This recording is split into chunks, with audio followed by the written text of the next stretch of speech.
Gadis ini sedang dalam perjalanan pulang. Tiba-tiba ada sebuah mobil menyengolnya, untung saja tidak terluka. Pria itu turun dan berpura-pura minta maaf. Detik berikutnya dia mengeluarkan tangannya yang jahat, membius gadis ini, dan dibawa pergi. Saat dia sadar, sudah berada di bagasi mobil. Tidak ada yang merespon teriakannya. Di saat ini dia teringat ponsel yang dibeli untuk neneknya.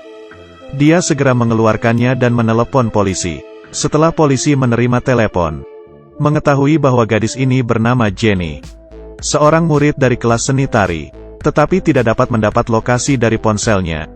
Polisi wanita yang bernama Mei sambil menenangkan Jenny, sambil meminta pertolongan. Mei terus berkomunikasi dengan korban. Selain tahu mobil itu berwarna merah, dan di jalan tol, tidak ada informasi lainnya. Di saat ini, Jenny hanya bisa menolong diri sendiri. Dari petunjuk Mei, Jenny menemukan alat dan menghancurkan lampu belakang. Dia terus melambaikan tangannya keluar, untuk menarik perhatian orang lain. Ide ini sangat berguna. Ada seorang wanita yang melihat dan menelepon polisi. Wanita itu memberitahu lokasi dan plat mobil tersangka. Tetapi plat mobil itu palsu. Polisi tidak menemukan informasinya. Wanita itu mendekati mobil itu, ingin melihat wajah supir.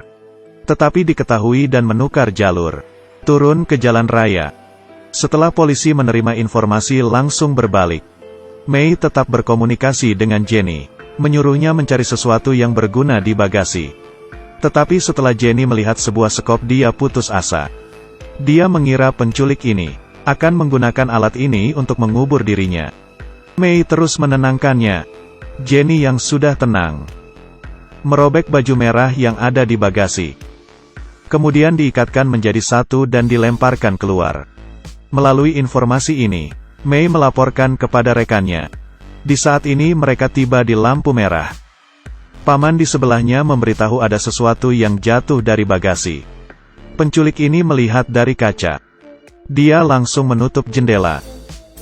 Saat lampu hijau, dengan kecepatan tinggi dia pergi. Kecepatan ini membuat ponsel Jenny hampir terjatuh. Untung saja dia sempat memegangnya. Dan untung saja masih tetap tersambung. Tiba-tiba mobil berhenti. Penculik itu berjalan ke bagasi dan menarik tali merah itu. Jenny merasa ketakutan. Dia mulai berteriak minta tolong. Penculik itu mengancamnya. Jenny tidak berani bersuara. Kemudian penculik mengambil obat bius. Di saat dia ingin membius Jenny, pria yang tadi muncul. Apakah perlu bantuan? Dia sambil mengancam Jenny untuk tidak bersuara, sambil menolak pria itu dengan tenang. Pria itu kembali ke mobil dan merasa aneh. Akhirnya ingin menelepon polisi. Tetapi di saat telepon sedang tersambung, penculik itu datang. Dia menghancurkan kaca jendela dan mengambil ponsel, bahkan dihancurkan. Dia mengejar pria itu dan memukulnya sampai pingsan. Saat polisi menemukan mobil merah ini, penculik itu sudah pergi dengan mobil hitam.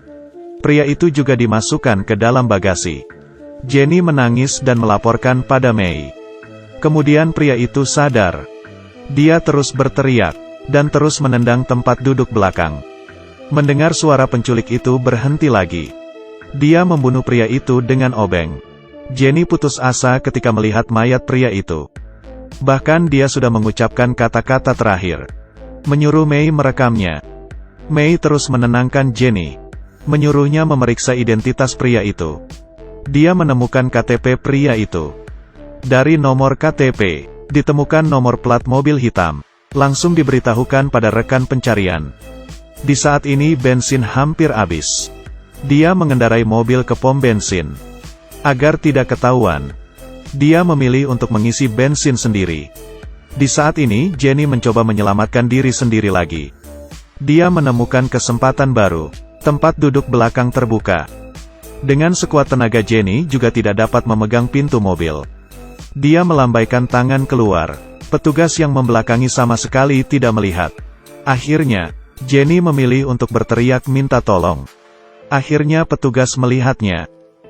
Baru saja petugas ingin membuka pintu, penculik itu mengunci pintu. Petugas berkata, "Buka pintunya." Penculik itu sama sekali tidak bergerak. Petugas mengeluarkan pisau sebagai ancaman, dan menyuruhnya membuka pintu. Melihat penculik yang tidak merespon, petugas mengeluarkan ponsel dan berencana menelepon polisi. Penculik itu panik, langsung menyemprot petugas dengan bensin. Kemudian dia mengeluarkan korek api dan membakarnya dengan kejam. Tindakan Jenny membuat penculik itu marah. Dia langsung memukul Jenny hingga pingsan. Di sisi lain, tim investigasi kriminal baru saja mendeteksi informasi sidik jari yang lengkap. Identitas penculik yang bernama John ini diketahui. Melalui informasi, polisi mencari tempat tinggal John. Tetapi John tidak berada di rumah. Di saat ini, dia sudah membawa korban ke tempat sunyi. Dia membuka bagasi mobil. Saat mengendong Jenny, ponsel yang ada di celananya diketahui, dan masih terhubung dengan polisi. John menjadi panik. Jenny meminta bantuan May. John tidak membiarkannya bicara jadi menutup mulutnya. May memberi tekanan mental pada John, menyuruhnya menyerah dan jangan menyakiti Jenny. Tetapi John tahu kesalahannya. Sebelum ini, dengan cara yang sama dia menyakiti banyak gadis. Tidak hanya memiliki catatan kriminal, tetapi juga membunuh banyak nyawa. Bagaimana mungkin kejahatan seperti itu bisa lolos dari sanksi hukum? Kemudian polisi mendapat informasi baru. Di dalam sebuah album foto, semua adalah korban beruntun itu.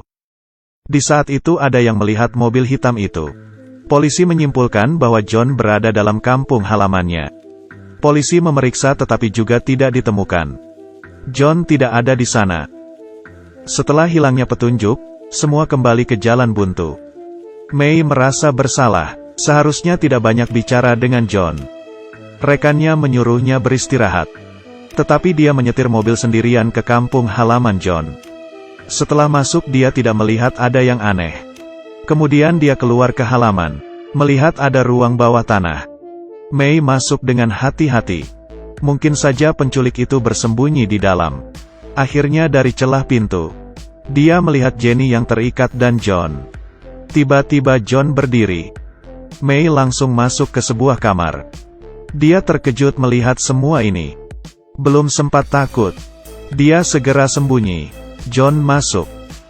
Mengira dirinya sudah diketahui, dia segera menutup mulut. Untung saja hanya mengambil baju. Tetapi saat pergi dia mengunci pintu. May terkurung dan dia segera meminta bantuan rekannya. Di saat ini, penculik ini memakaikan baju pengantin pada Jenny. Memaksanya untuk foto nikah. Kemudian dia mulai ingin membawanya masuk ke kamar. Di saat itu, May membuka pintu. Dan tiba tepat waktu, berhasil melukai penculik itu. Kemudian membawa Jenny pergi. Akhirnya penculik ini dibawa oleh polisi. Dan, seluruh caranya untuk melakukan kejahatan itu mengerikan.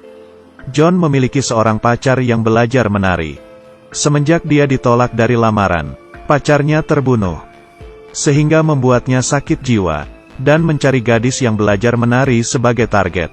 Meskipun dia berhasil beberapa kali, tetapi juga ditangkap.